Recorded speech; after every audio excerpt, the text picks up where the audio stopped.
আগামী ২৪ ঘন্টার আবহাওয়ার পূর্বাভাসে বলা হয়েছে সিলেট বিভাগের এক জায়গায় অস্থায়ীভাবে দমকা অথবা ঝড়ো হাওয়া বয়ে যেতে পারে। আর এছাড়া আমরা আশা করছি যে আগামীকাল থেকে দেশের যে উত্তর পূর্বাঞ্চল, বিশেষ করে সিলেট, চট্টগ্রামের কিছু অংশ এবং বরিশাল বিভাগে কিছু কিছু জায়গাতে বৃষ্টি হওয়ার চান্স আছে। আর এছাড়া গত ২৪ ঘন্টায় সবচেয়ে বেশি তাপমাত্রা রেকর্ড করা হয়েছে এটি পাবনার ঈশ্বরদীতে ৩৯.৫ ডিগ্রি সেলসিয়াস এবং ঢাকাতে সর্বোচ্চ তাপমাত্রা রেকর্ড করা হয়েছে ৩৭.৭ ডিগ্রি সেলসিয়াস।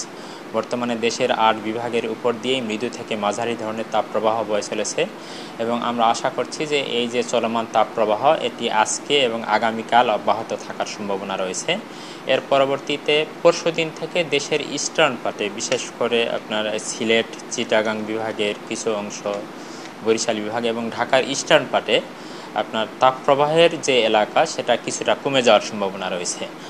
আর আমরা আশা করছি যে ২০ তারিখ থেকে দেশে মোটামুটি সারা দেশের উপরেই হালকা থেকে মাঝারি ধরনের বৃষ্টিপাত হওয়ার চান্স আছে এবং এই সময়ে দেশের অনেক জায়গাতেই যে চলমান তাপপ্রবাহ সেই চলমান তাপপ্রবাহ অনেকটা প্রশমিত হতে পারে, অর্থাৎ তাপপ্রবাহের যে এলাকা সেই এলাকা কিছুটা কমে যেতে পারে এবং হয়তোবা বিক্ষিপ্তভাবে দু একটি জায়গায় খুলনা বিভাগ বা রাজশাহী বিভাগের কোথাও কোথাও সেই সময় তাপপ্রবাহ থাকার সম্ভাবনা রয়েছে।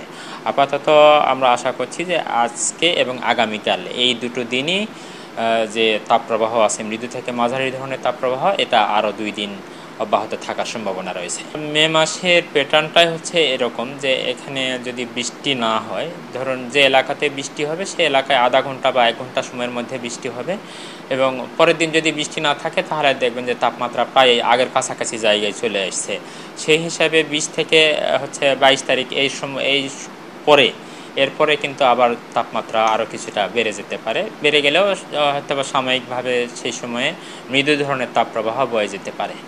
এখন গতকালকের যে হিসাব সেই অনুযায়ী আমরা যেটা দেখতে পাচ্ছি সেটা হচ্ছে স্বাভাবিকের চেয়ে ১ থেকে ৭ ডিগ্রি সেলসিয়াস স্থানভেদে তাপমাত্রা বেশি আছে।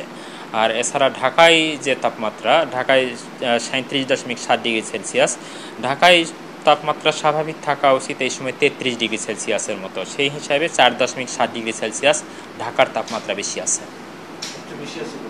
সবচেয়ে বেশি আছে ৭ ডিগ্রি সেলসিয়াস তাপমাত্রা বেশি আছে এটি সৈয়দপুরে আছে ৩৯.৪ ডিগ্রি সেলসিয়াস, সেখানে থাকা উচিত ৩২ ডিগ্রি সেলসিয়াস এর মতো হচ্ছে স্বাভাবিক তাপমাত্রা।